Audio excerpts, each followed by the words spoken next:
తనుజ ప్రేరణ మధ్య జరిగిన టాస్క్ లో ప్రేరణ ఇచ్చి పడేసింది. ఓవైపు తనుజ తెగ కష్టపడుతుంటే ప్రేరణ మాత్రం అవ్వలీలగా తాడుపై నుంచి క్రాస్ చేస్తూ బాల్స్ సరిగా హోల్లో పడేలా ఆడింది. తనుజ కూడా కష్టపడిన ప్రేరణే గెలిచింది. దీంతో తనుజ కెప్టెన్సీ రేస్ నుంచి తప్పుకోవాల్సి వచ్చింది. సుమన్ కి లక్కీ ఛాన్స్. కానీ తరువాత season 4 contestant Dethadi Harika house లోకి వచ్చింది. తనతో టాస్క్ ఆడేందుకు సుమన్ శెట్టికి ఛాన్స్ ఇచ్చింది.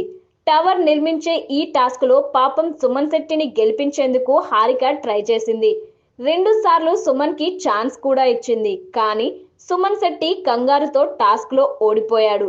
దీంతో రేస్ నుంచి సుమన్ అవుట్ అయ్యాడు. మరోవైపు సంజన ఈ వారం ఎలాగైనా కెమెరాలకి ఎక్కువ కనిపించాలని రకరకాల ప్రయత్నాలు చేసింది. ఈ రోజు భరణి మెరనల్ టాబ్లెట్స్ తీసి దాచేసింది.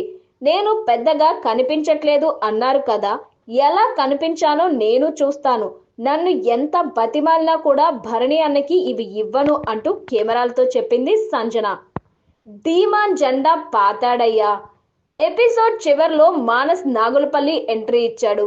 వచ్చి రాగానే కుర్చీ మడత పెట్టి సాంగ్ అందరితోనూ స్టెప్పులేయించి జోష్ నింపాడు. తరువాత తనతో టాస్క్ ఆడేందుకు డిమాండ్ పవన్ కి అవకాశం ఇచ్చాడు.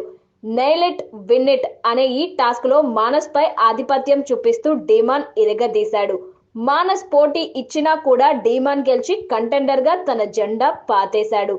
ఇప్పటి వరకు జరిగిన కంటెండర్షిప్ పోటీల్లో కేవలం 2 కంటెండర్లు అయ్యారు. కళ్యాణ్, డిమాన్లతో పాటు ఇంకెవరైనా రేపు కంటెండర్లు అవుతారేమో చూడాలి. అప్పుడు వీరందరికీ శుక్రవారం ఎపిసోడ్ లో కెప్టెన్సీ టాస్క్ జరగనుంది.